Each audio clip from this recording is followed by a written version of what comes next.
నమస్తే ఓర్గల్లు 9 న్యూస్ కి స్వాగతం. హైదరాబాద్లోని హైటెక్ సిటీ వేదికగా మిస్ వరల్డ్ 2025 అందాల పోటీలపై ఫైనల్స్ అట్టహాసంగా ముగిశాయి. ఈ మిస్ వరల్డ్ పోటీల నుంచి మిస్ ఇండియా నందిని గుప్తా నిష్క్రమించింది. మిస్ వరల్డ్ టాప్ 8 స్థానంలో దక్కకపోవడంతో నందిని గుప్తా ఎలిమినేట్ అయింది. Martinique, Brazil, Ethiopia, Namibia, Poland, Ukraine, Philippines, Thailand దేశాల అందాల భామలు మిస్ వరల్డ్ టాప్ 8లో చోటు దక్కించుకున్నారు. ఆసియా అండ్ ఓషినియా ఖండం నుంచి థాయిలాండ్, ఫిలిప్పిన్స్ భామలు టాప్ 8కి అర్హత సాధించారు. ఈ టాప్ 8 నుంచి టాప్ 4 సెలెక్ట్ చేసి అందులో ఒకరిని మిస్ వరల్డ్ 2025 విజేతగా ప్రకటించారు. భారత వేదికగా జరుగుతున్న పోటీల్లో మిస్ ఇండియా మధ్యలోనే ఎలిమినేట్ కావడంతో ఇండియన్స్ నిరాశకు గురవుతున్నారు. మిస్ వరల్డ్ ఫైనల్స్ వేడుకకు సీఎం రేవంత్ రెడ్డి, మెగాస్టార్ చిరంజీవి, నాగార్జున, ఖుష్బూ, ఇతర ప్రజాప్రతినిధులు, సెలబ్రిటీలు హాజరయ్యారు. శనివారం రాత్రి మిస్ వరల్డ్ 2025 ఎవరన్నదని తేలిపోయింది. మిస్ వరల్డ్ విజేతకు 8.5 కోట్ల రూపాయల నగదు, 1770 వజ్రాల కిరీటం, ఏడాది పాటు ఉచితంగా ప్రపంచ యాత్ర సౌకర్యం కల్పించున్నారు. Ravant Reddy Garu sir, Mrs. Julia Molly CBE and the reigning Miss World Christina Piskova. A warm welcome to all of you. And on that note, it's time for us to announce who has secured. Are we ready for this? Who has secured the 4th position? May I please request Mrs. Julia Molly CBE to do the honors. Ladies and gentlemen, in 4th place,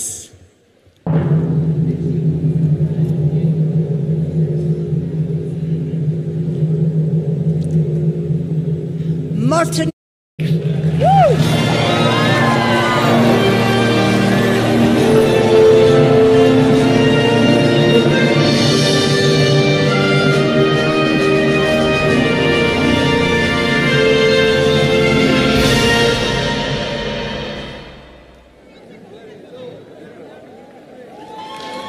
Congratulations, Martinique. And now I'd request Ms. Julia Molly to announce the 3rd position winner. In 3rd place is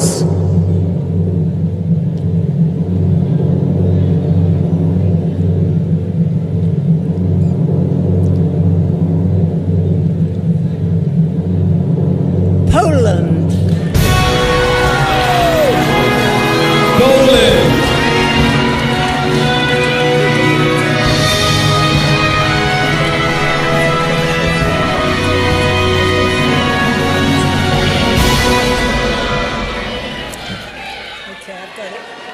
So we're going to ask our 2 remaining contestants to come forward in front of the throne. Yes, please.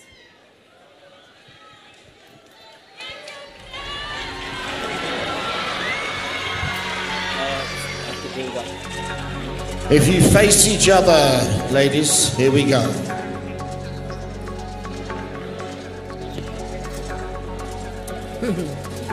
All right. The moment we all been waiting for. Now we get to know who our new Miss World will be. It is over to you, Mrs. Julia Molly. Well, Miss World 2025 is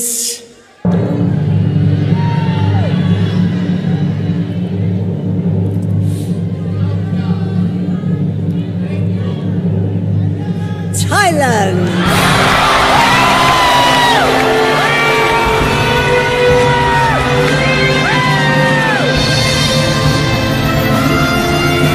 Christina, we request you please crown our 2nd position.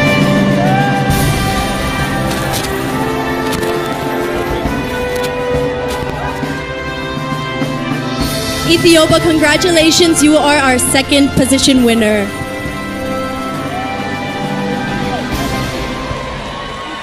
While we offer congratulations to Ethiopia on being runner-up,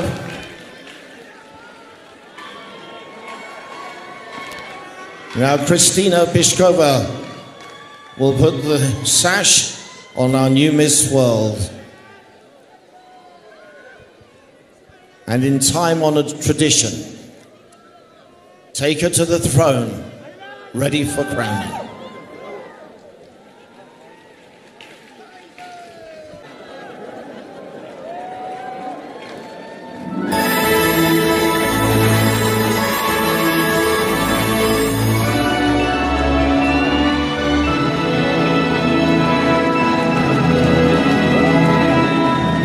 Opal Sejata from Thailand is the 72nd Miss World.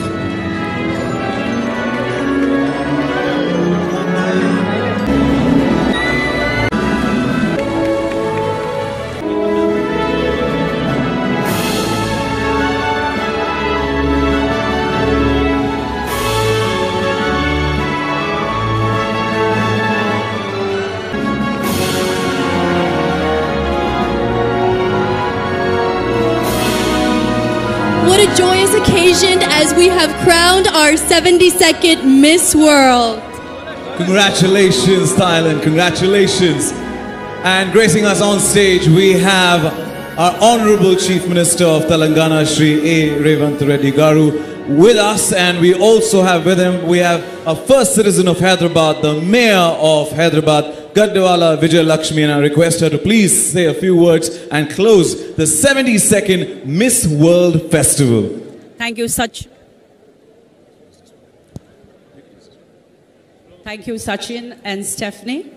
It was a pleasure hosting all of you, and I declare the 72nd Miss World 72 closed. Thank you. But I say thank you so much, sir. Thank you, ma'am. Thank you for the hospitality. Thank you for welcoming us with open arms. And in Devapur మండలం తీగల్లోని ఏర్పాటు చేసిన BRS కార్యాలయాన్ని మాజీ మంత్రి MLA Harish Rao ప్రారంభించారు. కార్యాలయ ప్రాంగణం ఏర్పాటు చేసిన తెలుగు తల్లి విగ్రహాన్ని ఆవిష్కరించారు. ఈ సందర్భంగా ఏర్పాటు చేసిన సభలో మాజీ మంత్రి హరీష్ రావు మాట్లాడారు. కాంగ్రెస్ ప్రభుత్వంపై విమర్శలు గుర్తించారు. అందాల పోటీలకు 200 కోట్ల రూపాయలు ఖర్చు పెట్టారు. అనుచితంగా ప్రవర్తించినట్టు మిస్ ఇంగ్లాండ్ ఆరోపించారు. విందులు వినోదాల కోసమే అందాల పోటీలు పెట్టారని అన్నారు. ఆ పోటీల వల్ల రాష్ట్రానికి చెడ్డ పేరు మాత్రమే. మూసి పునరుద్ధరణ హైడ్రా అని యువశక్తి పేరుతో కాంగ్రెస్ కార్యకర్తలకే లబ్ధి చేకూరుతుందని అన్నారు. ఉద్యమ సమయంలో ఎంతో మంది స్ఫూర్తినిచ్చిన తెలంగాణ తల్లి విగ్రహాన్ని మార్చారు. ఇదేనా రేవంత్ రెడ్డి తెచ్చిన మార్పు అని ప్రశ్నించారు. కేసీఆర్ ఆనవాళ్లు లేకుండా చేస్తామన్నారు రేవంత్ రెడ్డి అని విమర్శించారు మాజీ మంత్రి హరీష్ రావు.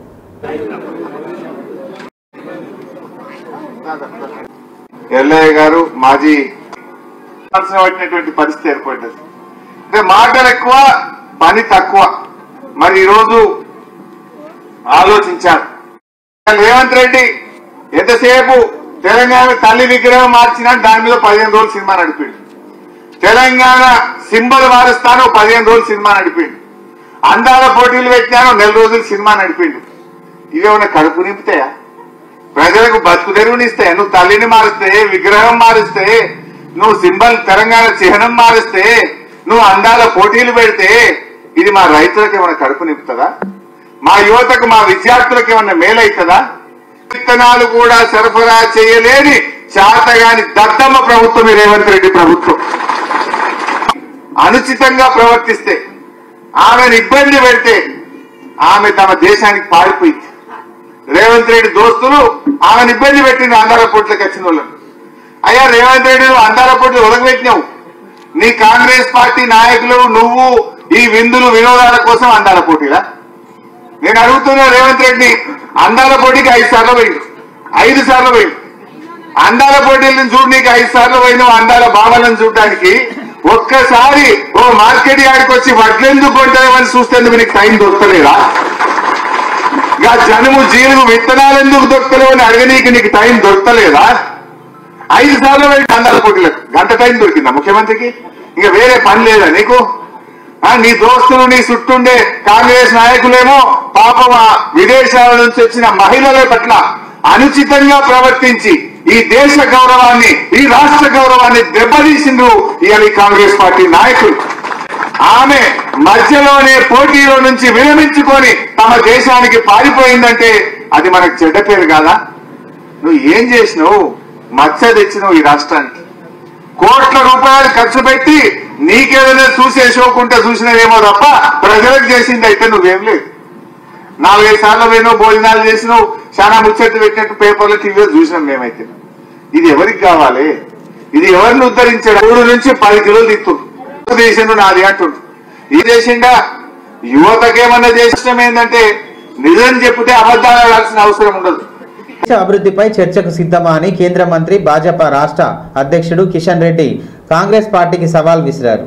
కాంగ్రెస్ ప్రభుత్వానికి భాజపా ప్రభుత్వానికి నక్కకు నాగలోకానికి ఉన్నంత తేడా ఉందని అన్నారు. భాజపా రాష్ట్ర కార్యాలయంలో కిషన్ రెడ్డి అధ్యక్షతన రాష్ట్ర పదాధికారులకు, ఎంపీలకు, ఎమ్మెల్సీలకు, ఎమ్మెల్యేలకు, జిల్లా అధ్యక్షులకు వర్క్షాప్ నిర్వహించారు. నరేంద్ర మోడీ 11 ఏళ్ల పాలన, అంతర్జాతీయ యోగా దినోత్సవం, రాష్ట్ర వ్యాప్తంగా నిర్వహణ, వ్యవసాయానికి కేంద్రం అందిస్తున్న సహాయక సహకారాలు, రాష్ట్రంలో అకాల వర్షం వల్ల జరిగిన నష్టం, రాష్ట్ర ప్రభుత్వ వైఫల్యాలు, తాజా రాజకీయాల పరిణామాలపై ప్రధానంగా చర్చించారు. ఈ సందర్భంగా కిషన్ రెడ్డి మాట్లాడుతూ ప్రజల వద్దకు వెళ్లి 11 ఏళ్ల మోదీ పాలనను వివరించారు. పదాధికారులకు దిశానిర్దేశం చేశారు. భారత్ను అభివృద్ధి చెందిన దేశాల సరసన నిలబెట్టాలన్నదే ప్రధాని మోడీ లక్ష్యమని కిషన్ రెడ్డి తెలిపారు.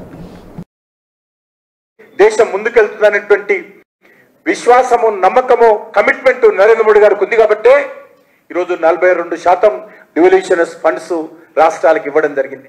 ఆ రకంగా కొనసాగిస్తూ ఉన్నాం. అంతేకాదు ఈరోజు దేశంలో ఉగ్రవాద కార్యక్రమాలు జరిగాయి.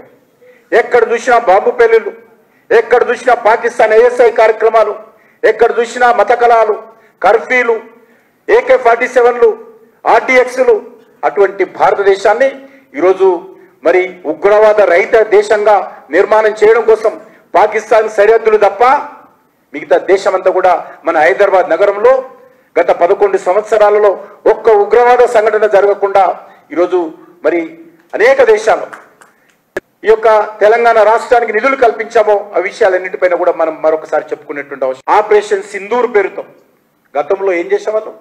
కాంగ్రెస్ హయాంలో అనేక ఉగ్రవాద సంఘటనలు జరిగాయి. ఏ రకంగా లుంబిని పార్కులో, గోకుల్ చాట్ బండార్లో, దిల్సుఖ్ నగర్లో ఏ రకంగా బాంబు పేలులు జరిగాయో మనకు తెలుసు. ఈ రకంగా చెప్పుకుంటూ పోతే 100 సంఘటనలు జరిగాయి కాంగ్రెస్ హయాంలో. వాళ్ళు మనం చచ్చే వాళ్ళము, భగవంతుడు మాకు ఇంతే రాసి పెట్టాడనే కర్మతో ఉండేవాళ్ళం. కానీ ఈరోజు మేము చచ్చే వాళ్ళం కాదు బిడ్డ, ఒక్కడిని చంపితే మేము 100 మందిని చంపుతామని ఈరోజు నరేంద్ర మోడీ గారి హయాంలో బహిరంగంగా ఉగ్రవాదులను ప్రపంచవ్యాప్తంగా హెచ్చరించి ఉగ్రవాదులను పెంచి పోషిస్తున్నటువంటి పాకిస్తాన్ ఏ రకంగా దెబ్బతీశామో ఈరోజు ఆపరేషన్ సింధూర్తో ప్రపంచమంతా ఏ రకంగా తెలుసుకుంటుందో మనం చూశాం. ఈ రకంగా చెప్పుకుంటూ పోతే రైతులు ఉపవాసాలుంటూ ఎరువుల బస్తా కోసం ఒక్క రైతుకు ఒకటే బస్తా ఇచ్చేటువంటి వాళ్ళు చూస్తాను. కాంగ్రెస్ పార్టీ మనకి ఇచ్చినటువంటి శాపము ISI, మనకి ఇచ్చినటువంటి శాపము ఉగ్రవాద కార్యక్రమాలు ఇంకా భరిస్తా ఉన్నాం. IT సెక్టార్ కావచ్చు, డ్రాఫ్ట్ రెడీ అయింది, పార్లమెంట్ ఇంట్రడ్యూస్ చేశారు, చింపేశారు, అడ్డుకున్నారు. కానీ కాంగ్రెస్ పార్టీకి ఏ రోజు కూడా ఇందిరాగాంధీ మహిళా ప్రధానమంత్రిగా ఉండింది, సోనియా గాంధీ UPA చైర్మన్ గా మహిళ ఉండింది. కానీ ఏ రోజు కూడా మహిళల కోసం కాంగ్రెస్ పార్టీ ఏ రోజు కూడా చేయలేదు. మనము ఈ భారత సంవత్సరానికి 5 లక్షల రూపాయలు విలువైనటువంటి సహాయం అందించే కార్యక్రమం చేపట్టాం. ఎందుకంటే కొడుకులు ఉద్యోగస్తులైనా, కొడుకులు ధనవంతులైనా BC కమిషన్ కు రాజ్యాంగబద్ధమైనటువంటి హక్కులు కల్పించినటువంటి ఘనత నరేంద్ర మోడీ గారి ప్రభుత్వం ఉండదు. అనేక రాజకీయ పార్టీలు, కులాలు, మతాలు ఎవరి మాట ఎవరైనా. కానీ నరేంద్ర మోడీ గారు 140 కోట్ల మంది ప్రజలను ఏకం చేసి సమర్థవంతంగా కరోనా నుంచి భారతదేశాన్ని రక్షించుకుని కంపెనీలు ఉండేది. 98% విదేశాల నుంచి దిగుమతి చేస్తా ఉన్నాం. విజనరీ ప్రైమ్ మినిస్టర్ దేశం కోసం ఈరోజు ప్రభుత్వం అధికార కేంద్రీకృతంగా అవినీతి RRR ట్యాక్స్ అనేక రకాలుగా వివరించే విధంగా మనం ప్రజల మధ్యలోకి వెళ్తే తప్పకుండా ఎవరు అడ్డుకోలేరు. తెలంగాణ ప్రజలు ఈరోజు విశ్వసిస్తున్నటువంటి పార్టీ, తెలంగాణ ప్రజలకు ఆశాకిరణంగా ఉన్నటువంటి పార్టీ భారతీయ జనతా పార్టీ దిశతో ముందుకెళ్లాల్సిందిగా మీ అందరిని కోరుకుంటూ రాష్ట్ర అవతరణ దినోత్సవ వేడుకలపై ప్రభుత్వం ఫోకస్ చేసింది. ఇప్పటికే అధికారులు నాంపల్లి గన్ పార్క్తో పాటు పెరెడ్ గ్రౌండ్ క్రాస్లో పగడ్బందీగా ఏర్పాటు చేశారు. జూన్ 2న జరిగే అవతరణ దినోత్సవ వేడుకలకు స్పెషల్ గెస్ట్ను రానున్నారు.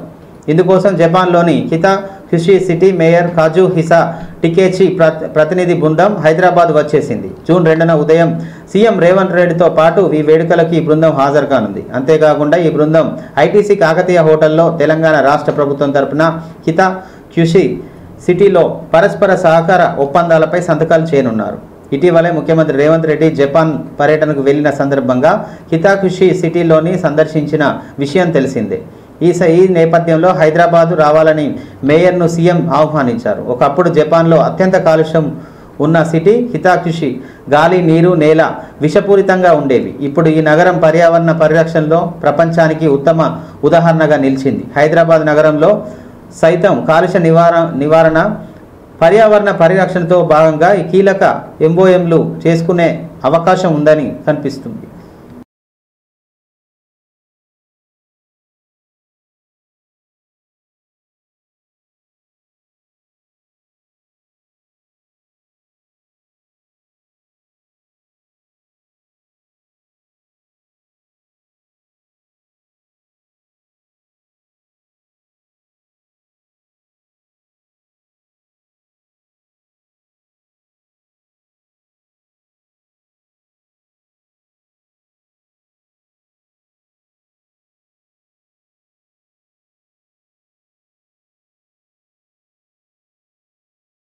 వరంగల్ ఆఫీసర్స్ క్లబ్లో 2 కోట్ల రూపాయల కుంభకోణం జరిగింది. వివరాల్లోకి వెళ్తే గోలి గోపాల్ రెడ్డి అనే వ్యక్తి 2015 సంవత్సరంలో ఆఫీసర్స్ క్లబ్లో అప్పటి జాయింట్ సెక్రటరీగా జాయిన్ అయ్యాడు. ఎలాగైనా డబ్బులు సులభంగా సంపాదించాలనే నిర్ణయం తీసుకొని ఎవరైనా క్లబ్లో మెంబర్షిప్ కోసం వస్తే వారి దగ్గర నుంచి ఎంట్రీ ఫీజు సుమారుగా 1,40,000 రూపాయలు ఉంటుందని తీసుకొని ఒక ఐడి కార్డు ఇచ్చేవాడు. కానీ వారి వివరాలు మాత్రం క్లబ్ మినిట్ బుక్లో ఎంట్రీ చేసేవాడు కాదు. అట్టి డబ్బులను సొంత అవసరాలకు వాడుకొని ఇలా మొత్తం కలిపి 1,30,00,000 రూపాయల వరకు తీసుకొని వాటిని క్లబ్ అకౌంట్లో కట్టలేదు. అదేవిధంగా 2019 సంవత్సరంలో అప్పటి జాయింట్ సెక్రటరీ అయిన చెరుకు వెంకటరాజిరెడ్డి కూడా సుమారుగా కొంతమంది వ్యక్తులను క్లబ్లో జాయిన్ కావడానికి తీసుకువచ్చి అందులో 3 సంబంధించిన డబ్బులు 4,20,000 రూపాయల డబ్బులను గోలి గోపాల్ రెడ్డి ఇవ్వగా వాటిని కూడా క్లబ్ అకౌంట్లో కట్టకుండా వాడుకున్నారు. ఎలాగైనా అలాగే చెరుకు వెంకటరాజిరెడ్డి మిగతా వారి నుండి తీసుకున్న డబ్బులు సుమారుగా 60 లక్షల రూపాయల వరకు సొంత అవసరాలకు వాడుకున్నారు. ఈ 3 కుమ్మక్కై మొత్తంగాను 2 కోట్ల రూపాయలు క్లబ్లో ఎంట్రీ పెట్టకుండా వారి సొంత అవసరాలకు వాడుకున్నారు. వీరు సుమారుగా 145 మంది సభ్యులకు మాయమాటలు చెప్పి డబ్బులు తీసుకున్నారు. ఇట్టి విషయంలో వీరి మీద సుబేదారి పోలీస్ స్టేషన్లో కేసు నమోదైందని తెలిపిన వారికి 3 కలిసి క్లబ్ వాళ్ళతో మాట్లాడకుండామని ఆఫీసర్స్ క్లబ్కి రావడంతో సుబేదారి పోలీసులు వారు వచ్చి వీరిని అదుపులోకి తీసుకున్నారు. ఈ కేసు దర్యాప్తులో ప్రతిభ కనపరిచిన ఎస్ఐ రామారావు, ఏఎస్ఐ వెంకటేశ్వరరావు, ఎస్సీలు శ్రీనివాసు, స్వామి, రోషన్ అల్, పీసీలు అభినందించారు సిఐ పి సత్యనారాయణ రెడ్డి.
ఈరోజు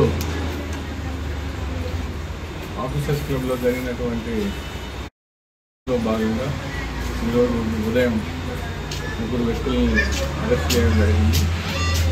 వాటిలో గోపాల్ రెడ్డి, రాజురెడ్డి అండ్ రవీందర్ అనే 3 వ్యక్తులను కూడా అరెస్ట్ చేయడం జరిగింది. అందులో భాగంగా క్లబ్లో జరిగినటువంటి చీటింగ్లో భాగంగా కొందరు వ్యక్తులకు ఎలాంటి అమౌంట్స్ జమ చేయకుండా మెంబర్షిప్లు ఇచ్చుకుంటూ ఆ మెంబర్షిప్కు ఇచ్చే డబ్బులు వారే తీసుకొని అట్టి డబ్బును ఆఫీసర్స్ క్లబ్లో జమ చేయకుండా వారి సొంత అవసరాలకు వినియోగించుకొని సుమారు 2 కోట్ల రూపాయల వరకు చీట్ చేయడం జరిగింది. దానిలో భాగంగానే ఈరోజు ఈ ముగ్గురు వ్యక్తులను కూడా అరెస్ట్ చేసి రిమాండ్కు తరలించడం జరుగుతుంది. అదేవిధంగా ఫర్దర్గా వారిపోయినటువంటి అకౌంట్స్ అన్నీ కూడా తీయడం, వారు ఎంత ఒక్కొక్క వ్యక్తి దగ్గర ఎంత అమౌంట్ తీసుకున్నారు ఏంటి అనేది కూడా విచారించి మొత్తం క్లియర్గా అంతా క్షుణ్ణంగా పరిశీలించి వారిపై చట్టరీత్యా చర్యలు తీసుకోవడం జరుగుతుంది.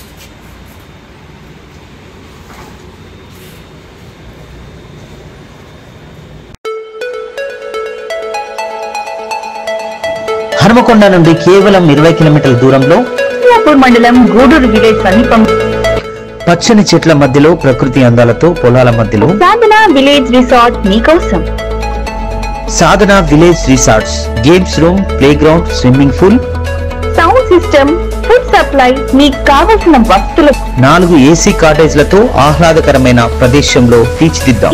సాధన lodge, AC, non AC room, Alankar centre, Hanumakonda సౌకర్యం కలదు. అతి తక్కువ ధరలతో మీ సాధన విలేజ్ రిసార్ట్స్ మీకు అందుబాటులో. వెంటనే బుక్ చేసుకొని 9949122072 949485960915412612 వాట్సాప్ ద్వారా అతి తక్కువ ధరలతో మీ సాధన విలేజ్ రిసార్ట్స్ మీకు అందుబాటులో.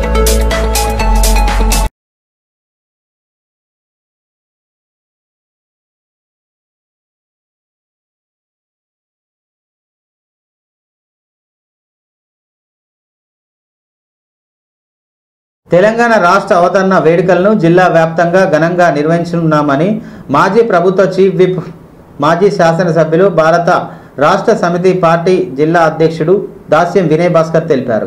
గ్రామాన జాతీయ జెండాతో పాటు పార్టీ జెండాను కూడా ఎగరవేయాలని, కేసీఆర్ చేసిన అభివృద్ధిని ప్రజలకు వివరించాలని కోరారు. మోసపూరితమైన కేంద్ర రాష్ట్ర ప్రభుత్వాల తీరును ప్రజల్లోనే ఎండగట్టేలా పిలుపునిచ్చారు. బాలసముద్రంలోని భారత రాష్ట్ర సమితి పార్టీ హన్మకొండ జిల్లా కార్యాలయంలో రేపు అనగా 2/6/2025 సోమవారం ఉదయం 9 గంటలకు రాష్ట్ర అవతరణ వేడుకలను నిర్వహించినట్లు, ఈ కార్యక్రమానికి ముఖ్య అతిథులుగా మాజీ రాజ్యసభ సభ్యులు కెప్టెన్ లక్ష్మీకాంతారావు హాజరు కానున్నారని తెలిపారు. పార్టీ శ్రేణులు పెద్ద ఎత్తున హాజరు కావాలని పిలుపునిచ్చారు.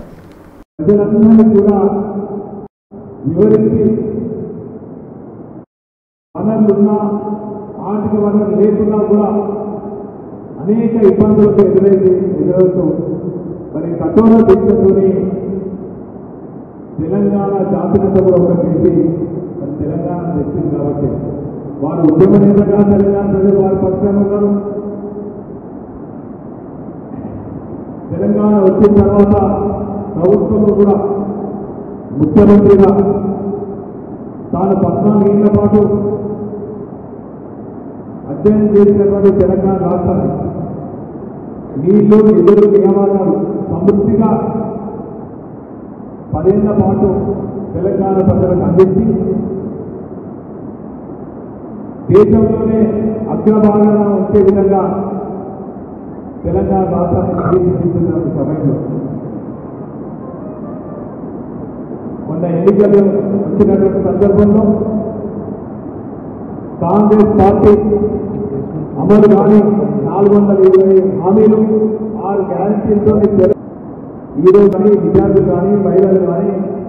హన్మకొండ నగరంలో ఉదయం కేంద్ర యువజన వ్యవహారాల క్రీడా మంత్రిత్వ శాఖ, భారత ప్రభుత్వం వారి మైక్ భారత్ సంస్థ ఆధ్వర్యంలో AJ Federal and Tri City Rides వారి అనుసంధానంతో Fit India Sunday on cycle కార్యక్రమంలో భాగంగా సైకిల్ ర్యాలీ నిర్వహించారు. ఈ సైకిల్ ర్యాలీని My Bharat, AJ Federal, Tri City Rides association సంయుక్తంగా నిర్వహించారు. హంటర్ రోడ్ నుండి మై భారత్ సంస్థ డిప్యూటీ డైరెక్టర్ చింతల అన్వేష్ ఆధ్వర్యంలో సమీక్షంలో ప్రారంభమైన ఈ ర్యాలీ నగర సర్కిట్లోని సాగింది. ఈ కార్యక్రమంలో విద్యార్థులు, యువత, సైక్లింగ్ ప్రేమికులు, ఆరోగ్య కార్యకర్తలు, స్థానిక ప్రజలు, జయంత్, అవినాష్, నిఖిల్లు తదితరులు పాల్గొన్నారు. సుమారుగా 100 మంది సైకిలిస్టులు ఈ ర్యాలీలో పాల్గొని ఆరోగ్యపరమైన జీవన శైలిని ప్రోత్సహించారు. ఈ ర్యాలీ ప్రధానంగా ప్రజల్లో ఆరోగ్యపరమైన అలవాట్లను పెంపొందించడం, సైక్లింగ్ ద్వారా శారీరక దృఢమైన సాధించడం, పర్యావరణ పరిరక్షణకు తోడ్పడడం లక్ష్యంగా నిర్వహించబడుతుందన్నారు. జిల్లా యువజన అధికారి అన్వేష్ చింతల మాట్లాడుతూ, ఇలాంటి కార్యక్రమాలు యువతలో ఆరోగ్యపరమైన అలవాట్లను పెంపొందించడంలో దోహదపడతాయి. ప్రతి ఒక్కరూ వారంలో కనీసం ఒక్కరోజు సైక్లింగ్ చేయాలని నేను కోరుకుంటున్నానని తెలిపారు.